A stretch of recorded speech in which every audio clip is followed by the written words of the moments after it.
नमस्कार। मैं वीके शास्त्री आप सभी दर्शकों का बहुत बहुत स्वागत करता हूं।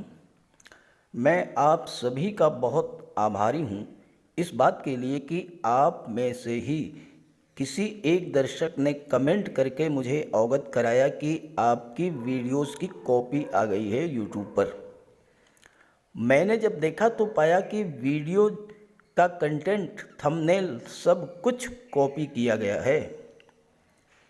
तो मेरे चैनल से जुड़े हुए सभी साथियों मित्रों, मैं आपसे कहना चाहता हूं कि ज्योतिष एक बहुत ही पवित्र विद्या है, बहुत ही गूढ़ और प्राचीन विद्या है। एस्ट्रोलॉजर बनने के लिए कई वर्षों तक सतत अध्ययन और गहन साधना की आवश्यकता पड़ती है। कॉपी करके एस्ट्रोलॉजर नहीं बना जा सकता।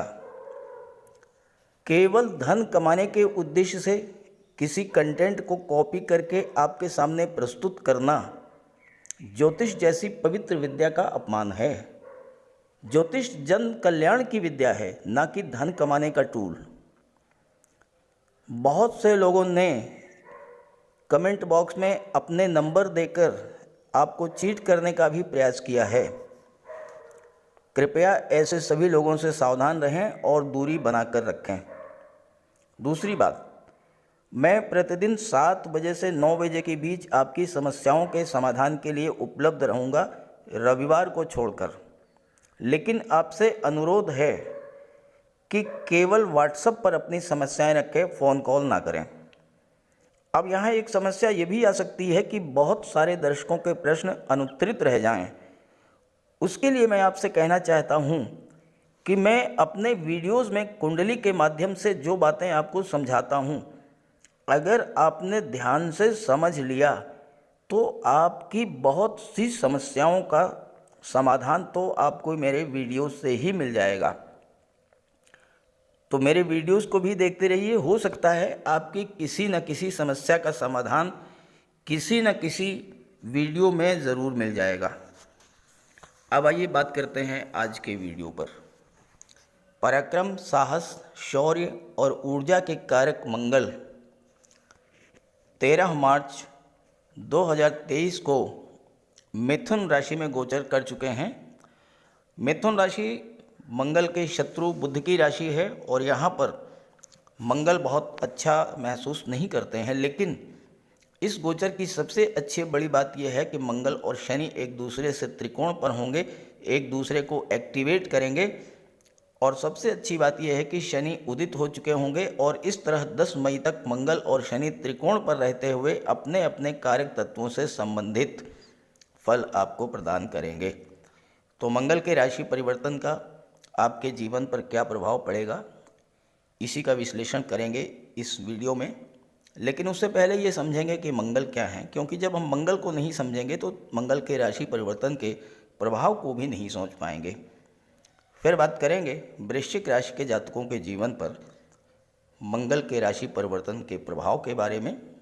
वृश्चिक राशि मंगल की ही राशि है और ऐसे में मंगल के राशि परिवर्तन का वृश्चिक राशि के जातकों पर स्वाभाविक रूप से विशेष प्रभाव पड़ेगा। वीडियो के अंत में मैं आपको मंगल के उपाय भी बताऊंगा और कमेंट बॉक्स में दिए गए किसी भी अनजान नंबर पर कांटेक्ट मत कीजिएगा, आपके साथ फ्रॉड भी हो सकता है। तो सबसे पहले मैं आपको ये समझाऊंगा कि मंगल क्या है, क्योंकि जब तक आप मंगल को नहीं समझ पाएंगे तब तक आप मंगल के महत्व को नहीं समझ पाएंगे। ज्योतिष शास्त्र में मंगल को ग्रहों का सेनापति कहा गया है। मंगल व्यक्ति की ऊर्जा है, जोश है, जुनून है। मंगल है आपकी नेतृत्व क्षमता। मंगल है सेनापति और सेनापति को हारना पसंद नहीं होता है। ऐसे ही अगर मंगल आपकी कुंडली में बली हो तो कठिन से कठिन कार्य आप पूरा करेंगे, बड़े से बड़े चैलेंज को आप एक्सेप्ट कर लेंगे। मंगल के कारण व्यक्ति में जन्मजात नेतृत्व क्षमता होती है और बली मंगल के प्रभाव से व्यक्ति रक्षा क्षेत्रों, आर्मी, एयरफोर्स, नेवी, पुलिस विभाग में उच्च पद धारण करते हैं। मंगल इंजीनियरिंग और टेक्नोलॉजी के भी कारक हैं और मेडिकल और सर्जरी के भी कारक हैं। बलि मंगल के प्रभाव से ही आप अच्छे डॉक्टर, अच्छे सर्जन या इंजीनियरिंग और टेक्नोलॉजी के क्षेत्र में उच्च प्रशासनिक पद प्राप्त कर पाते हैं। मंगल समय की पाबंदी और अनुशासन को शो करते हैं और मंगल के प्रभाव से व्यक्ति गेम्स और स्पोर्ट्स के क्षेत्र में देश दुनिया में देश का नाम रोशन करते हैं। काल पुरुष कुंडली में मंगल प्रथम और अष्टम भाव के स्वामी हैं। प्रथम भाव यानी लग्न भाव को, जो आपके स्वास्थ्य को दर्शाता है। मंगल को ब्लड का कारक माना गया है। शरीर में जो स्थान ब्लड का है वही स्थान 9 ग्रहों में मंगल का है। और मंगल चूंकि अष्टम के भी स्वामी हैं, तो अष्टम भाव आकस्मिक दुर्घटनाओं, सर्जरी, दुख और कष्टों के कारक भी मंगल बनते हैं। अगर आपकी कुंडली में मंगल नीच की राशि में है या कमज़ोर हैं या पीड़ित हैं, तो आपके जीवन में एक्सीडेंट्स की प्रबलता को बढ़ा देते हैं। आग और बिजली से खतरे बढ़ जाते हैं। ब्लड संबंधी रोगों का शिकार भी बना देते हैं मंगल। कुंडली के पहले, चौथे, 7वें, 8वें और 12वें भाव में अगर मंगल हो तो मांगलिक दोष भी बनता है। मंगल दोष होने पर व्यक्ति का स्वभाव अत्यधिक तेज, गुस्सैल और अहंकारी होता है। वैवाहिक सुख में कमी आती है और ससुराल पक्ष से संबंध भी खराब हो जाते हैं। वैवाहिक संबंधों में कठिनाई आती है और जीवन में संघर्ष, शारीरिक क्षमताओं में कमी, अल्प आयु और कलह की स्थिति पैदा होती है अगर मंगल कमज़ोर हों। मंगल पूरे 2 माह के बाद राशि परिवर्तन करने जा रहे हैं। 13 मार्च को मंगल का गोचर शत्रु राशि बुध की राशि में होगा। हालांकि शत्रु राशि में गोचर करते हुए मंगल ज़्यादा सहज नहीं महसूस करते हैं, लेकिन मिथुन राशि में गोचर करते हुए मंगल जिन जिन नक्षत्रों से गुजरेंगे वो हैं मृगशिरा नक्षत्र, आर्द्रा नक्षत्र और पुनर्वसु। पहले मृगशिरा नक्षत्र के 2 चरणों में गोचर करेंगे। मृगशिरा नक्षत्र मंगल का ही नक्षत्र है। इसके बाद आर्द्रा नक्षत्र में गोचर करेंगे। आर्द्रा नक्षत्र राहु का है। और इसके बाद पुनः गुरु के नक्षत्र पुनर्वसु नक्षत्र में गोचर करेंगे। तो शुरुआत और अंत दोनों ही कालखंड बहुत अच्छा रहेगा इस गोचर का। लेकिन जब राहु के नक्षत्र में गोचर करेंगे वहाँ पर थोड़ा आपको सावधान रहना होगा। इस गोचर की सबसे महत्वपूर्ण बात यह है कि मंगल शनि से त्रिकोण पर रहेंगे और जब कोई 2 ग्रह एक दूसरे से त्रिकोण पर होते हैं तो एक दूसरे को फुली एक्टिवेट कर देते हैं और अपने अपने कारक तत्वों से संबंधित पूरे फल प्रदान करते हैं। तो इस गोचर काल में मंगल और शनि दोनों ही प्रभावी ढंग से अपना अपना फल प्रदान करने में सक्षम होंगे। तो आइए अब बात कर लेते हैं अलग अलग राशियों पर मंगल के इस गोचर का, इस राशि परिवर्तन का क्या प्रभाव पड़ेगा। तो ये है वृश्चिक राशि के जातकों की कुंडली। देखिए, अगर आप कुंडली को ध्यान से समझेंगे तो बहुत सारी चीज़ें आपको यहीं से क्लियर हो जाएंगी। कुंडली में ही मैंने डेट्स लिख रखी हैं और उसी के आधार पर मैं आपको समझा रहा हूँ। मंगल का गोचर अष्टम भाव में है। देखिए, अष्टम भाव में 3 लिखा हुआ है। 3 का मतलब मिथुन राशि। तो मंगल का गोचर मिथुन राशि में हो रहा है। अब मंगल अष्टम में गोचर कर रहे हैं, लग्न भाव के और छठे भाव के स्वामी हैं। देखिए, लग्न में 8 लिखा है, 8 का मतलब वृश्चिक राशि। छठे भाव में 1 लिखा हुआ है, 1 का मतलब मेष राशि। तो मेष राशि और वृश्चिक राशि दोनों के स्वामी मंगल होते हैं। तो लग्न के स्वामी हो गए मंगल और छठे भाव के स्वामी हो गए मंगल और मिथुन राशि में गोचर कर रहे हैं अष्टम भाव में। अब मंगल को 3 दृष्टियां प्राप्त हैं, चौथी, 7वीं और 8वीं दृष्टि। मंगल की चौथी दृष्टि, यहाँ से देखिए कुंडली में आप काउंट करिए, 1, 2, 3, 4। मंगल की चौथी दृष्टि पड़ रही है 11वें भाव पर, लाभ के भाव पर।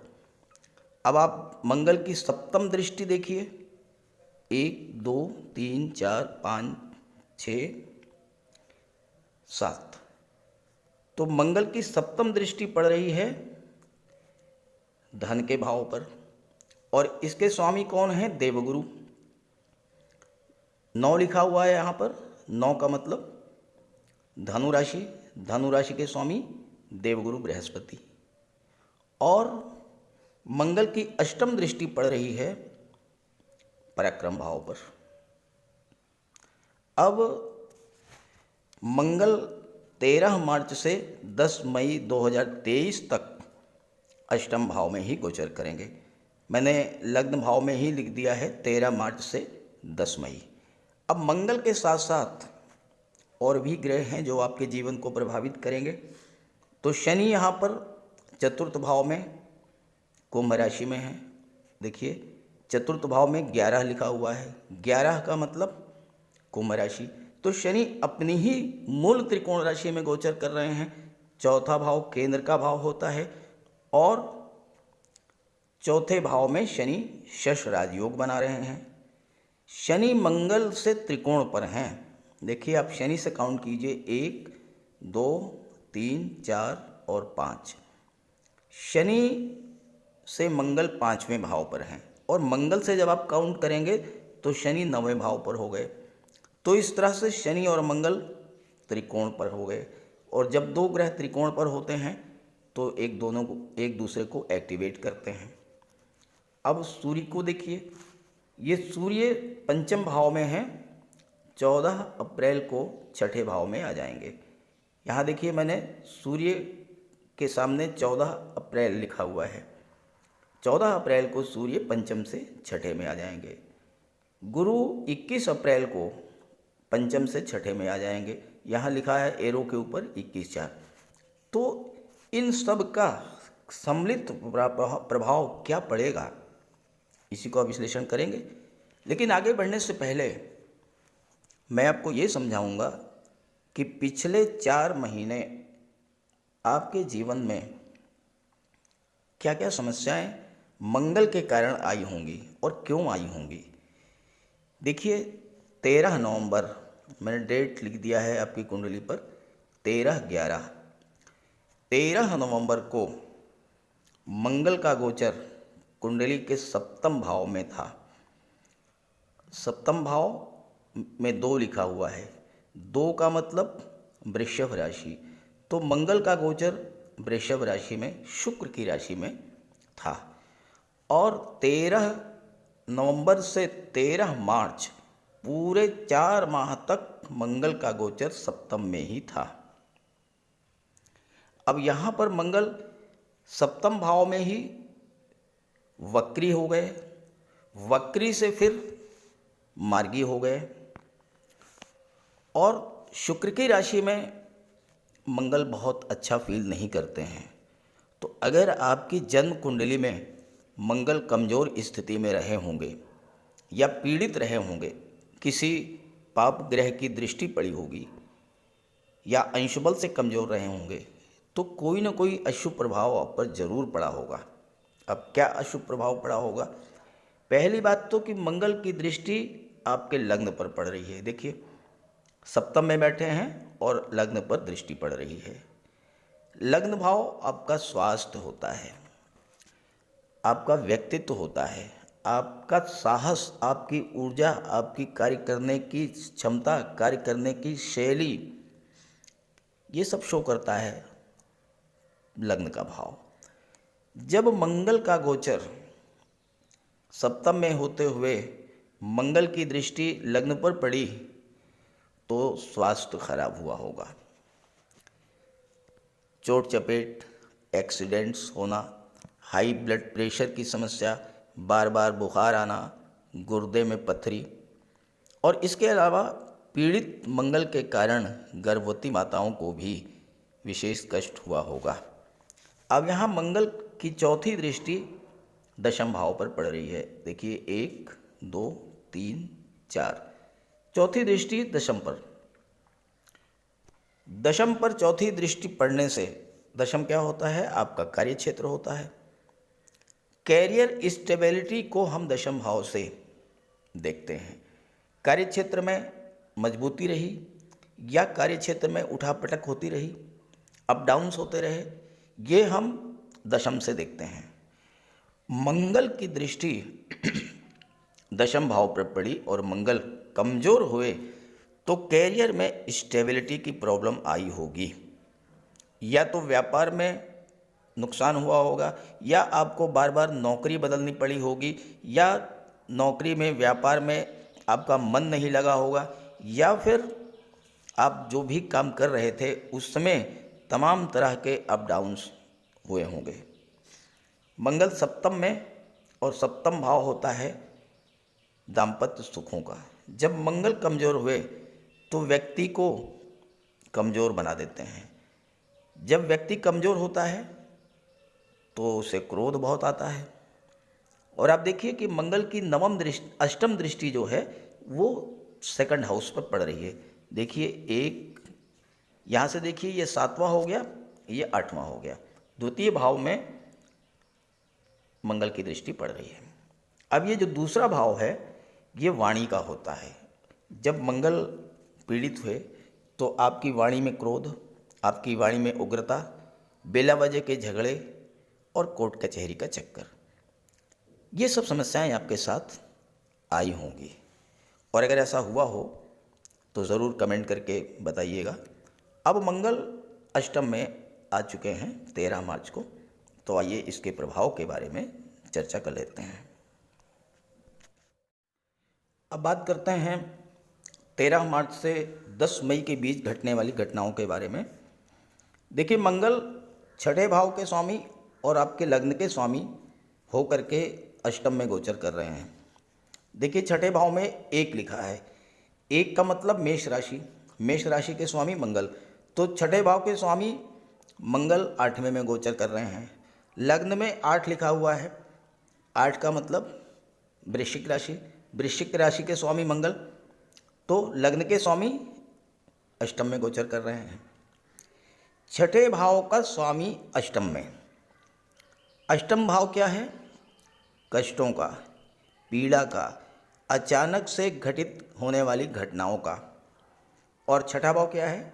छठा भाव है रोगों का, शत्रुता का, कर्ज का। तो मंगल के इस गोचर काल में आपको स्वास्थ्य का विशेष ध्यान रखना होगा, क्योंकि मंगल लग्न के स्वामी हैं और लग्न भाव आपका स्वास्थ्य होता है। छठा भाव शत्रुता का होता है, कर्ज का होता है, रोगों का होता है। तो आपको किसी तरह के वाद विवाद, लड़ाई झगड़े से बच करके रहना है। कर्ज तो बिल्कुल भी नहीं लेना है। और इसके अलावा वाहन चलाते समय विशेष सावधानी बरतना है, क्योंकि मंगल एक्सीडेंट्स, सर्जरी और ब्लड के कारक होते हैं। वहीं दूसरी तरफ मंगल की दृष्टियां ये आपके जीवन में बहुत बड़ा परिवर्तन लाने जा रही हैं। देखिए, मंगल को 3 दृष्टि प्राप्त है, चौथी, 7वीं और 8वीं। यहाँ से आप काउंट करिए, 1, 2, 3, 4। चौथी दृष्टि एकादश भाव पर, 5, 6, 7। 7वीं दृष्टि धन के भाव पर और 8वीं दृष्टि पराक्रम भाव पर। तो मंगल एकादश भाव को, धन के भाव को और पराक्रम के भाव को, तीनों भाव को प्रभावित करेंगे। अष्टम भाव में बैठे हैं, जहाँ से आकस्मिक घटनाओं का विचार किया जाता है। अचानक से आपको कुछ ऐसा लाभ हो सकता है जिसके बारे में आपने सोचा भी नहीं होगा। और ये लाभ कहाँ से मिलेगा आपको? मंगल के कारक तत्वों से और अष्टम भाव की चीज़ों से। मंगल भूमि के कारक हैं। आपको कोई पैतृक संपत्ति वसीयत या विरासत से प्राप्त हो सकती है, या आप कोई कृषि भूमि या प्लाट खरीद सकते हैं। शेयर, लॉटरी और इंश्योरेंस के क्षेत्र से आपको लाभ मिल सकता है। ससुराल पक्ष से भी आपको लाभ मिल सकता है। और यहाँ ध्यान देने वाली बात है कि राहु ससुराल पक्ष के कारक होते हैं और राहु का गोचर मंगल की राशि में है, इसलिए देखिए छठे भाव में राहु लिखा हुआ है और छठे भाव में एक लिखा हुआ है, तो राहु का गोचर एक का मतलब मेष राशि यानी मंगल की राशि। राहु का गोचर मंगल की राशि में है। ससुराल पक्ष से आपको विशेष रूप से संबंध अच्छे रखने होंगे। ससुराल पक्ष से आपके संबंध जितने अच्छे होंगे उतना ही आपको लाभ होगा। हो सकता है कि इस गोचर काल में आपके जीवन साथी को कोई नौकरी मिल जाए या फिर वो कोई व्यापार शुरू कर सकते हैं अष्टम भाव की चीज़ों से जुड़कर, जैसे कि रियल एस्टेट का काम है, प्रॉपर्टी डीलिंग का कार्य है, कंस्ट्रक्शन का है, builder, architect, building material supplier, इस तरह का कार्य, ट्रांसपोर्ट, टूरिज़्म का कार्य कर सकते हैं। और चूंकि मंगल की दृष्टि पराक्रम भाव पर है, थर्ड हाउस पर, ऑनलाइन एक्टिविटीज़, ऑनलाइन प्लेटफॉर्म से भी जुड़ करके आपको बहुत विशेष लाभ हो सकता है। अब एक चीज़ देखिए समझने की है कि शनि और मंगल एक दूसरे से त्रिकोण पर हैं। शनि पराक्रम भाव के स्वामी हैं। देखिए यहाँ पर पराक्रम भाव, तीसरा भाव, 10 लिखा हुआ है। 10 का मतलब मकर राशि, मकर राशि के स्वामी शनि, और शनि मंगल से त्रिकोण पर हैं, तो शनि और मंगल दोनों एक्टिवेट हैं। अब मंगल की दृष्टि पराक्रम भाव पर शनि की राशि पर पड़ रही है, तो तीसरे भाव की चीज़ों से भी आप जुड़ करके बहुत बड़ा लाभ ले सकते हैं। जैसे कि आप ट्रैवल एंड टूरिज़्म से जुड़ जाइए, ऑनलाइन मीडिया से जुड़ जाइए, सोशल मीडिया से, प्रिंट मीडिया, इलेक्ट्रॉनिक मीडिया से आप जुड़ सकते हैं, मार्केटिंग का कार्य आप कर सकते हैं, इंश्योरेंस का कार्य आप कर सकते हैं। इस तरह के कार्य जो है आप करेंगे तो आपको सफलता, विशेष सफलता मिलेगी। अष्टम भाव गुप्त विद्याओं का, गुप्त रहस्यों का, गुप्त धन का होता है। आपको कोई ऐसी जानकारी मिल सकती है जिसे जानकर आप अचंभित रह जाएंगे। अकल्ट या गूढ़ विद्याओं या ज्योतिष में आपकी रुचि बढ़ सकती है। अष्टम भाव ट्रांसफॉर्मेशन का होता है, परिवर्तन का होता है। इस समय आप फाइनेंस रिलेटेड मैटर में, पार्टनरशिप के मामलों में या अपने स्पाउस के फाइनेंस रिलेटेड मैटर्स में, insurance, banking, loan, pension, friend circle, व्यावसायिक संबंध, इन सब में या तो आप कोई परिवर्तन इस समय करेंगे या फिर इन चीज़ों का एक बार रिव्यू करके कुछ चेंज जो आप करना चाहें वो कर सकते हैं। ये तो हुई बात मंगल की। अब बात कर लेते हैं शनि के बारे में, जो कि चतुर्थ भाव में है और मंगल से त्रिकोण पर है। शनि का गोचर आपकी कुंडली के चतुर्थ भाव में है, अपनी ही राशि कुंभ राशि में है। यहाँ 11 लिखा हुआ है, 11 का मतलब कुंभ राशि। तो यहाँ शश राजयोग बना रहे हैं। शश राजयोग एक ऐसा राजयोग होता है जो कि जीवन के हर क्षेत्र में सफलता देता है, और शनि की दृष्टि, सप्तम दृष्टि दशम भाव पर पड़ रही है, तो कार्य क्षेत्र में शनि आपको हर तरह की सफलता देंगे। चूँकि मंगल से त्रिकोण पर हैं, शनि एक्टिवेटेड हैं, तो कार्य क्षेत्र में आपको उन्नति, धन का लाभ और सफलता, तीनों चीज़ें मिलेंगी। चतुर्थ भाव जो है वो मकान का है, वाहन का है और प्रॉपर्टी का है। शनि बलवान होकर राहु के नक्षत्र में गोचर कर रहे हैं और तीसरे भाव के स्वामी भी हैं। देखिए तीसरे भाव में 10 लिखा है, 10 का मतलब मकर राशि और मकर के स्वामी शनिदेव। तो ऐसे में आप अपने पराक्रम, पुरुषार्थ के बल पर मकान, वाहन खरीद सकते हैं, मकान बनवा भी सकते हैं, चूँकि शनि निर्माण के कारक होते हैं। लेकिन एक बात का ध्यान रखें कि शनि और राहु की कॉम्बिनेशन के बनने पर मकान को कभी अधूरा ना छोड़ें, मकान का निर्माण कार्य पूरा कर ही छोड़ें।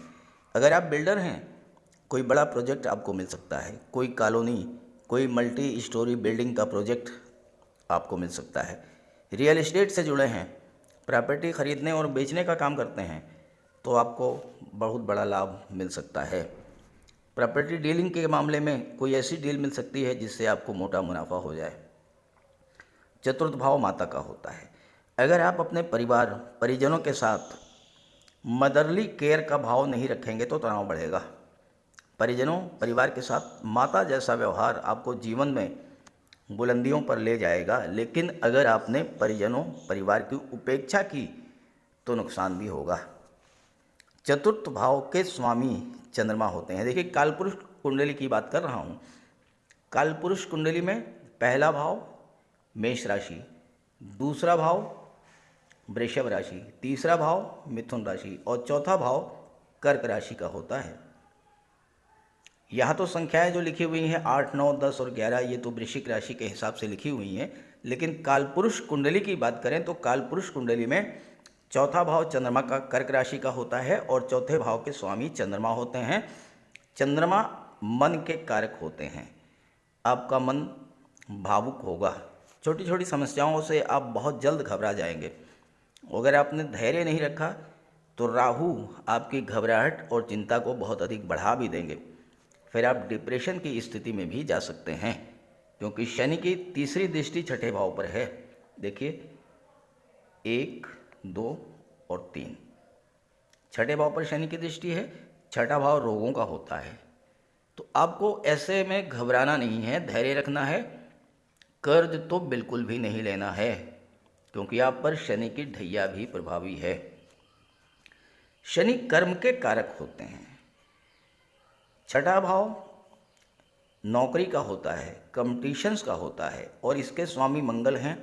शनि की दृष्टि पड़ रही है। ऐसे में आपको नौकरी की दिशा में किए जा रहे प्रयासों में बल मिलेगा।